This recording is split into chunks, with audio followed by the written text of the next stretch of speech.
You are now listening to Killing the Void with Andrew Parks, a podcast series. Hey guys, welcome to podcast episode number 9 for Killing the Void. I'm Andrew Parks, and today's episode is going to be very special to me and my family. It's on lupus, the autoimmune disease. Unfortunately, my cousin Amber passed away last year due to lupus, and she was only 30 years old. So, I want to go over what exactly lupus is, and I will be reading just a few minutes of what it is because I don't want to get it wrong. It's too important to get it wrong, and I wanted so I found a website where they exactly tell what lupus is. But the reason why I'm doing this episode now is not for my show, not for getting awareness for my podcast, but instead it's getting awareness for Walk to End Lupus. And I'll leave the website link below. And every October in San Francisco, that's the closest walking thing for us in California, or in this side of California. I believe they just had the Walk to End Lupus in LA in September. So now we're in October, and now it's here at the Golden Gate Park in San Francisco. And that'll be in 10 days on October 21st. So if you guys are in the area, please go walk for lupus. And like I said, I will leave the link on the descriptions below in my audio files or on my videos. And check-in time is at 8:30 that day, and the walk is at 10 a.m. And the walk is only 2 miles, so anybody could do that. And at the end, they're going to have a comedian named Tony Sco, and he's going to give you guys a little show. They usually do a little show at the end of the walk. And if you guys can't make the walk, then please go to this website and donate a little bit, even if it's just $1. This is a very serious illness that goes untreated for many because it's chronic. It's autoimmune disease, and basically all they can do is keep this disease under control. They can never cure it. It's a lifetime disease. So all this money goes towards finding a cure for lupus. Alright, so let's get on with the episode, and you'll hear my cousin's voice a little later on, or you'll see her on the video portion of my podcast. Okay, so what is lupus? Lupus is a chronic autoimmune disease that can damage any part of the body: skin, joints, organs. My cousin unfortunately had all of those. It attacked her entire body. She had the worst stage of lupus, the worst, because there's different stages or different types of lupus. Not types, but I believe it's called stages. And she had the worst one. And I believe she got it at the age of like 12, but they didn't diagnose it for like 2-3 years after that. Anyways, chronic means that the signs or symptoms tend to last longer than 6 weeks. So that's kind of when you first know something's really wrong. Like your signs just aren't going away for longer than 6 weeks. And this can last for many years until you get it kind of under control, or it can last a lifetime. And unfortunately, it lasted for my cousin's entire life. In lupus, something goes wrong with the immune system, which is part of the body that fights off viruses, bacteria, and germs, foreign invaders like the flu. So your body is so weak that it can't fight off the common colds, the flus, anything like that. Normally, our immune systems produce proteins called antibodies, which protect the body from these invaders. Autoimmunity means that your immune system cannot tell the difference between these foreign invaders and your body's healthy tissues. As a result, it creates autoantibodies that attack and destroy healthy tissue. So to reiterate this, I know this from firsthand in dealing with my cousin because I helped take care of her with my mom, and before that my grandparents took care of her, and then after my mom and I took care of her, her fiance and his family helped take care of her. So, it's a group effort. Everybody has to pitch in and help when a loved one has a bad illness. And so to reiterate what I just read here, when dealing with lupus, it can actually attack your own organs. It thinks that your kidneys, your heart, your skin, your eyes, it thinks that they're foreign antibodies, like viruses, like the flu or whatever, and it starts to attack them and kill them. So literally, your body is eating itself up. So just keep that in mind. These anti no, let me rephrase this. These auto antibodies cause inflammation, pain, and damage in various parts of the body. So, all over the entire body. Additional facts about lupus that you maybe should know. Lupus is not contagious, not even through sexual contact. So, it's not like AIDS or any other sexual transmitted disease. This is not a sexual transmitted disease, actually. This is something you're just born with, and unfortunately, people with bad genetic genes can get it. It's most commonly, I believe, in Polynesians, which my cousin was part Samoan, so that makes sense. I believe a lot of Hispanics get it. So people of darker complexions and I guess warmer climates, they tend to get lupus for some reason. But it's not just stuck to those people. Every race can get it. So just so you know, you cannot catch lupus from someone or give lupus to someone. All right, so it's only them. And when she was first diagnosed with it, we thought it was like a blood disease, but it's like a whole body disease, really. It's an autoimmune disease. All right. So lupus is not like or related to cancer. Cancer is a condition of malignant abnormal tissues that grow rapidly and spread into surrounding tissues. Lupus is an autoimmune disease as described as above. However, some treatments for lupus may include immunosuppressant drugs that are also used in chemotherapy. This is unfortunately Amber had to do a lot of these cancer drugs, and they're horrible. The hair falls out, the body bloats from like prednisone, full of water. She had stretch marks all over her body. It was horrible, and she was just always in pain. All the food, because of the radiation pills or whatever that she had to take, or the drips, her taste buds were gone, and because her body was so weak, like not even marijuana would help her. We tried it for one weekend, and her body just couldn't handle that toxicity. She couldn't handle alcohol. Pain pills was her go-to, and that's a bad thing because the hospitals always want to give lots of pain pills, and she only weighed maybe like 110 pounds, and they were giving her enough to like for like a 300-pound man. So the pain pills, unfortunately, is the go-to for a lot of doctors, and we tried homeopathic cures like all natural stuff like vitamins and all that, or a good diet. A good diet probably helped the most, and just being active. But even then, you can't. There's only so much these people can do because their energy level is so low. All right, so let me continue. Lupus is not like or related to cancer. Cancer is a condition of malignant abnormal tissues that grow rapidly and spread into the surrounding tissues. Lupus is an autoimmune disease as described above. Okay, so we already went over that. Lupus is not like or related to HIV or AIDS. In HIV and AIDS, the immune system is underactive, and in lupus, the immune system is overactive. Lupus can range from mild to life-threatening and should always be treated by a doctor. You definitely need a team of specialists, and you don't want to do it at your local hospital. No offense to them. You're going to want to go to special hospitals, usually UCs. Well, for us in California, it would be UC, like UC Davis, UC San Francisco. For other states, it'd probably be the same. You'd want to go to these accredited hospitals that have special doctors in every department. All right.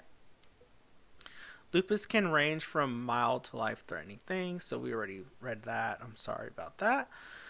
We're almost done with this section, and then I'll get onto the podcast. More than 16,000 new cases of lupus are reported annually across the country. That's quite a bit. I didn't know there was that much, 16,000 every year. Our research estimates that at least 1.5 million Americans have lupus. The actual number may be higher. However, there have been no large-scale studies to show the actual number of people in the US living with lupus.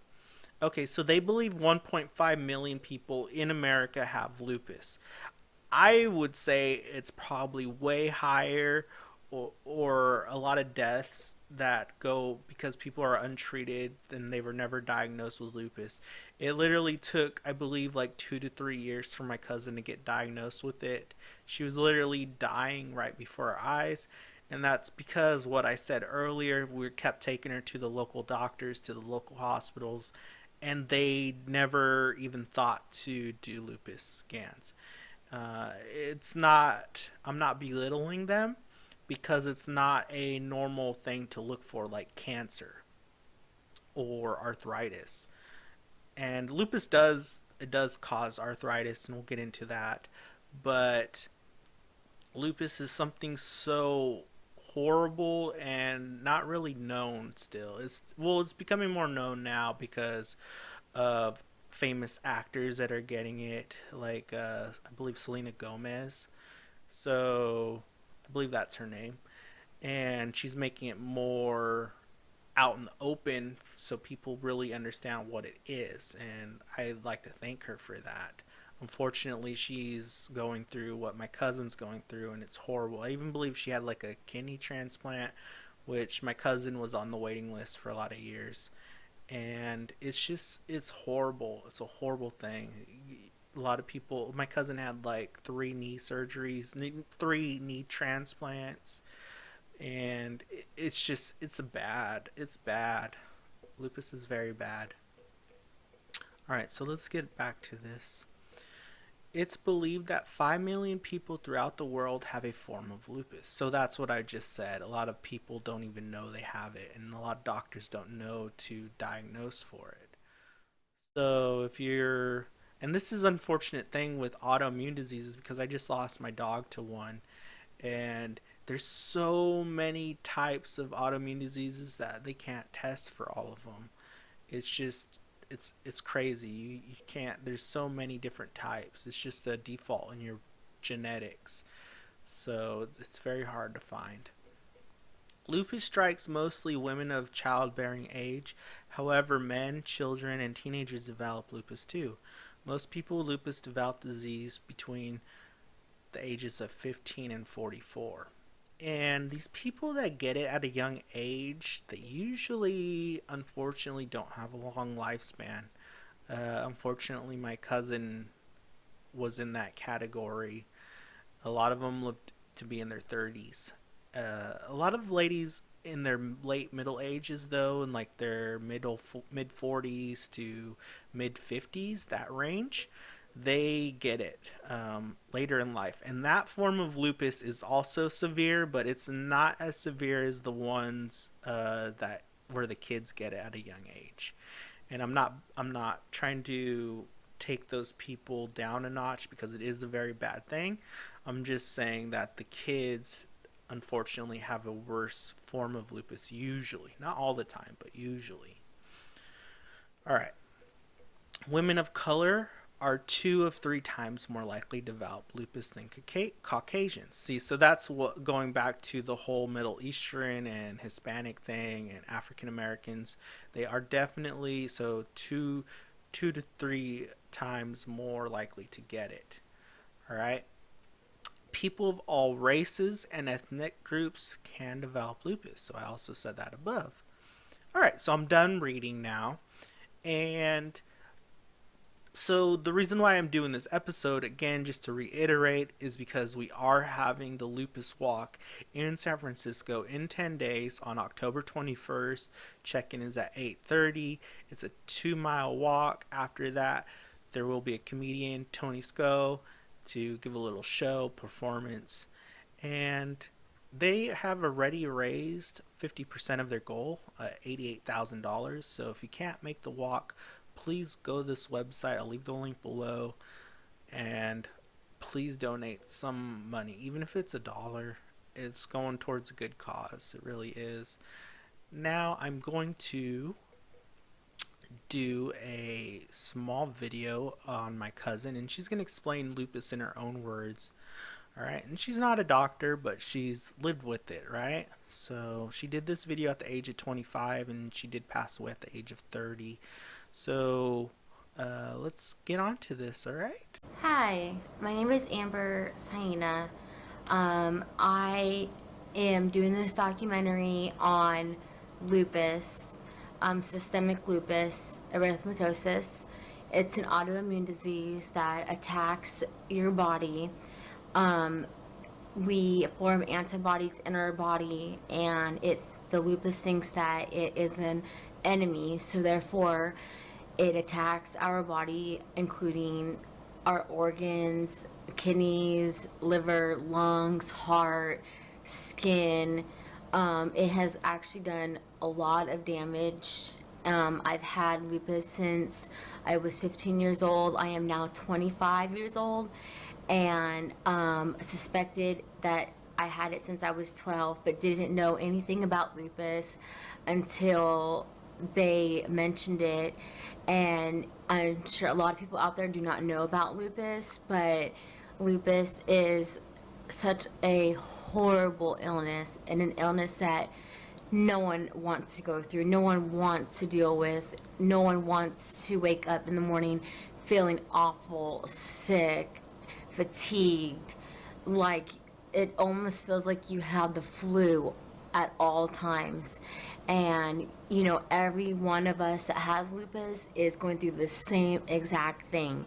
We're in pain, we swell up, our joints swell up, we just have arthritis problems, we have all kinds of problems. And it just really brings us down. It depresses some of us. It just makes us think that we can't do anything for in life, achieve what we wanted. So many of us had so many dreams and goals and stuff like that, and we were never able to fulfill them because lupus is taking over. It's just the devil, like literally like a devil, just taking over you. And it's just really it's really hard, very, very hard to deal with this illness. And so many people do not understand that this illness stops you from doing what you want to do. It's not like we don't want to go out and have fun.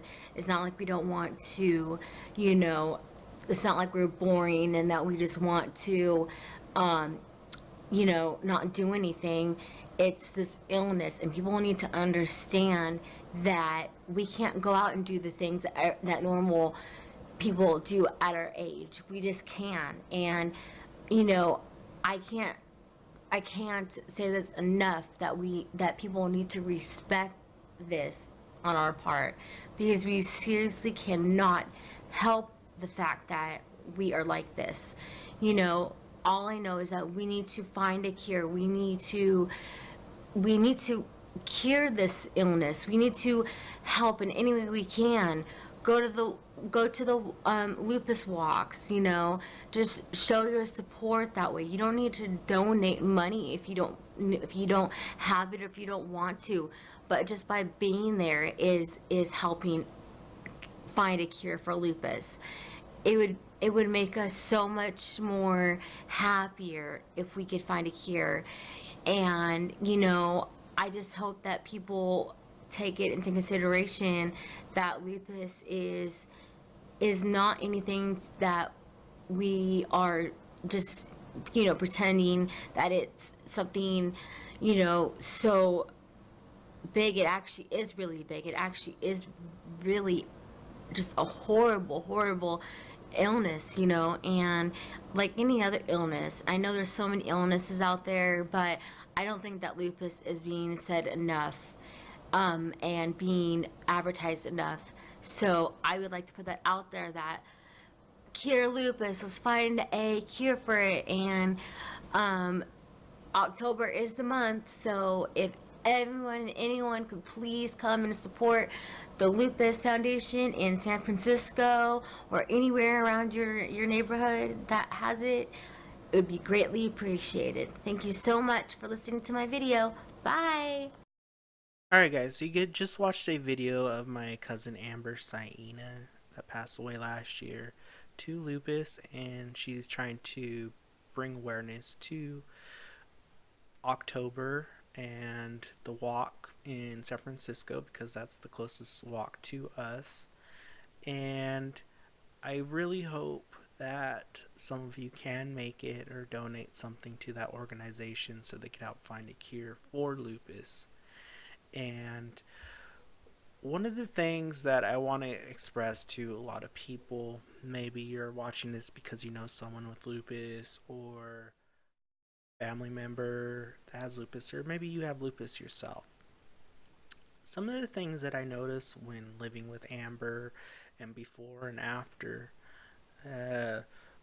she didn't have a lot of energy some days. It was hard for her to walk a lot of times because she had rheumatoid arthritis. She had 3 knee replacements over a span of so many years. And you can only have so many knee replacements in your lifetime. So I believe the whole year before she passed away, she didn't even have a knee in her leg. She had like a block, a medicine block. And the doctors were very upset because they didn't want to put a new knee in because that would be her last knee that can go in.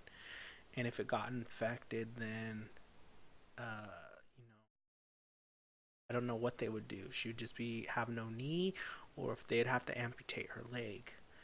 And that was very scary for her. And it left her very depressed. And unfortunately, a lot of people with any type of illness, they become very depressed. They need people to get them out of their shell. For Amber, she loved the water. Fortunately, her fiance loved going to the water too and doing that for her. And so she got to do that a lot. I remember when she lived with us, she had a IV in her chest just by her heart. And I believe this was before she got I believe they're called fistulas or fibulas. They go in the arm, and that's for dialysis because Amber had to be on dialysis because of her kidneys. They were going bad. All her organs were going bad. By the time she passed away, she had heart disease and heart failure. So she was on that downward spiral. But that wasn't what took her life. What took her life actually was I believe it was an infection. She fell and scraped her leg on some cement steps, and because her body's immune system is so weak, it couldn't fight the bacteria that sickened her leg. I believe she got some form of necrotic bacteria, and it took her just in a few days. I wish more people would have went to the hospital to visit her. I went to because my day got canceled or something like that, and I actually was able to stop at my grandfather's grave, and then I was like, you know what, I'm gonna go visit Amber at the hospital, and that's very unlike me. I don't like going to graves. I don't like going to hospitals because I'm very empathetic. I get very emotional, and so I try to stay away from all that stuff, but for some reason there was something telling me, you need to go. So I went to go see Amber. She was in excruciating pain, and I'm glad I was there for her. I took her some treats that she likes, and so that's that. I'm gonna get into that too, the treats and all that. But I'm just telling the story real quick. So don't take things for granted, I guess is what I'm trying to say. When you have a loved one that needs your support, uh, make it happen. Go and see them. Go and help them. Even if it's only for a minute, just to say hi and bye. If you're tired, I understand, but just go and say hi and bye. You could do that for your loved ones. Anyways, let's get back on topic. So I remember she was living with us and she had the heart catheter that was sticking out and she couldn't get water in it. So she had to cover it up when she took baths or showers. And she, that little shit, she ended up having her fiance, I believe, talk her into taking her to a lake out near her house. And she's not supposed to be going in the water and all that. And fortunately, not unfortunate, but fortunately, nothing happened. Nothing bad happened. But I remember my mom and I freaking out because, oh God, she can't get water in there. What is she doing? She's crazy. But that was her personality. She was a risk taker. She liked to live life on the edge because I believe she understood that life was limited, not only to her but to everyone, and you need to live it to the fullest every second of the day, every minute of the day. And unfortunately, her energy levels were so low that a lot of times, even though she wanted to go do things, she couldn't.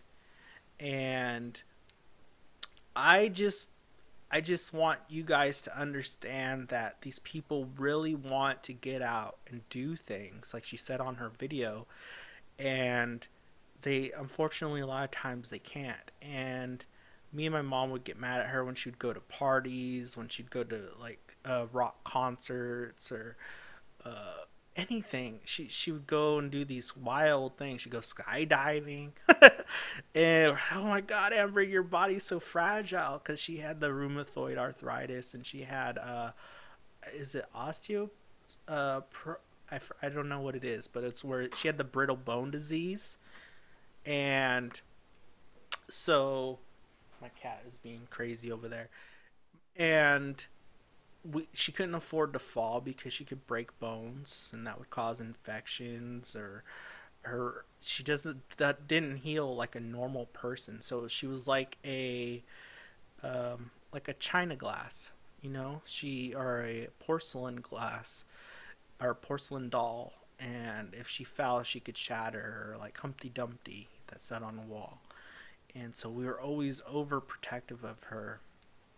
One of the things, though, that Amber could have done to help herself better, looking back, and I'm saying this for you guys to understand if you know someone with lupus, and to get on their butt about it, is a better diet. Amber loved energy drinks, Gatorades, and those things are very bad, very toxic for people with lupus. She loved lots of junk foods that was very toxic for people with lupus. Unfortunately, lupus people need a very bland diet, and nothing bland tastes good. So it's like basically eating hospital food all the time. And Amber would literally just ignore all the food. She would rather starve to death than eat bland food. And maybe that's because she grew up with my grandma that was a hell of a cook and everything had lots of taste, but I really don't know the case. But I'm trying to get my point across that people with lupus need a healthy diet. Alright? So if you have it, someone with it, let them have a healthy diet. Another thing that, yes, my mom and I could have lightened up a little bit, let her live her life. But one of the things that she would sneak out and do would have like a drink or two with friends. Or, so that's a bad thing. Don't do that, especially if you're on dialysis. Do not do that. Do not jeopardize your organs, especially when they're already hanging on by a thread. People in dialysis, they go a few times a week and they sit there all day long. That's their job, is just getting a blood transfusion.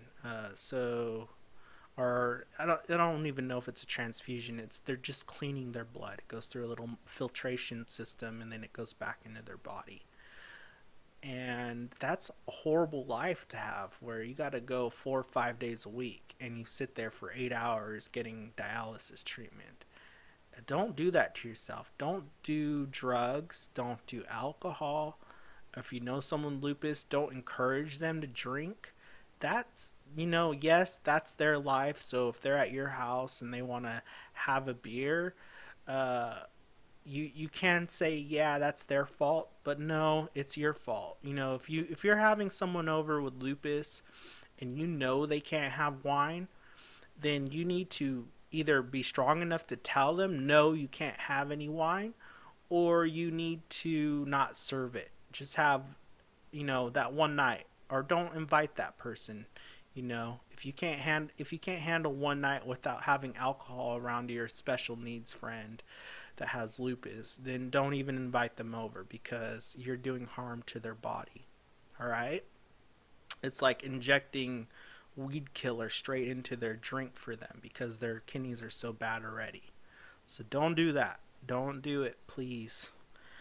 Uh, Another thing, so we talked about the food, we talked about alcohol, and now the third one that is personal to me and my family in regards to my cousin is painkillers. Painkillers was her go-to. The hospitals got her hooked on them, and it's very, very easy to get addicted to antidepressants. It's very easy to get addicted to painkillers like Oxycontin or oxycodone. I don't know, whatever it's called. And I'm not a druggie, so I don't know all the terms. And Vicodins, all that stuff, or the patches. It it's a very bad thing.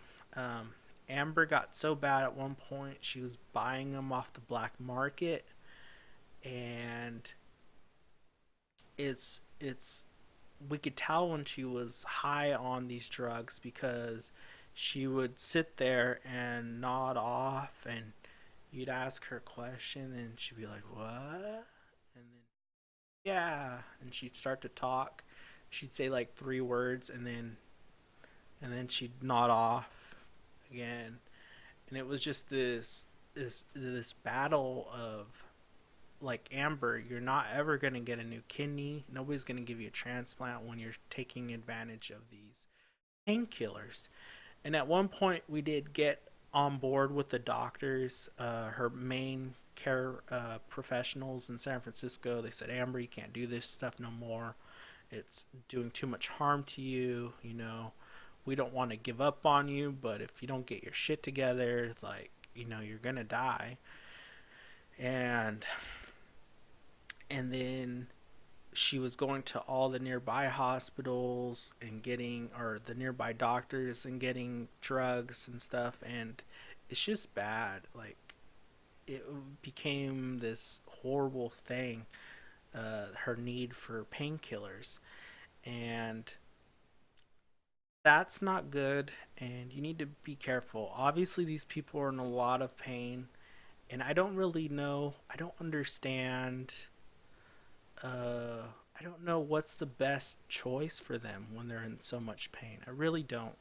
I don't know what an alternative is to these pain meds. Like I said, she tried marijuana, but because she was on dialysis and her kidneys were weak, her autoimmune system was weak, that it just left her loopy for days. So I really don't know what the sweet spot is. I believe the best thing, if they are on pain meds, then you need a controller.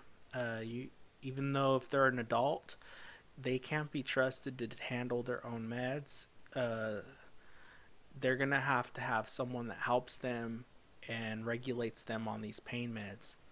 And even on the regular meds, because she would have to take like 20 pills a day at one point in her life, and she wasn't taking them all. We found out she was hiding a lot of them because some made her sick, they made her nauseous, they made her throw up. So even then, she needs some, or if you have a loved one with lupus, they probably need your help to help them make sure they're taking their pills. And if these pills are making them nauseous, it's most likely because they're not eating first. So make sure you feed your person with lupus first, then give them the pills and watch them take the pills. I know you shouldn't have to do that, but it becomes one of those things where the people dealing with chronic pain every day, you debate things like, should I just give up? I wish there was something like euthanasia in my state where, you could end your life quicker. You know, but one thing with my cousin was good is she never wanted to die. She was not suicidal. She would get very depressed at times, but she was not suicidal, and luckily we didn't have to deal with that part of it. But it's just, you could imagine how depressed you could be by being in so much pain all the time. Anyways, I'm going to end this episode now because that's all I could really say about lupus, and maybe next year I'll have some people that have lupus on the show, and maybe we'll even do a live show at the lupus walk. So I'm wearing purple today because purple is the lupus awareness. They have like purple ribbons for lupus and purple shirts. So October, remember to wear purples. Lots of purples for lupus. And please go to the website, link below. Show your support by going to a walk near you or at least donating $1. Thank you, and I hope you all have a wonderful day, and I love you all. Thank you for listening to my podcast, and I hope you enjoy. We hope you enjoyed this episode. If you'd like to find out more about Killing the Void podcast, you can visit our website at www.killingthevoid.com. You will find links to download our latest episodes. Thank you and have a good day.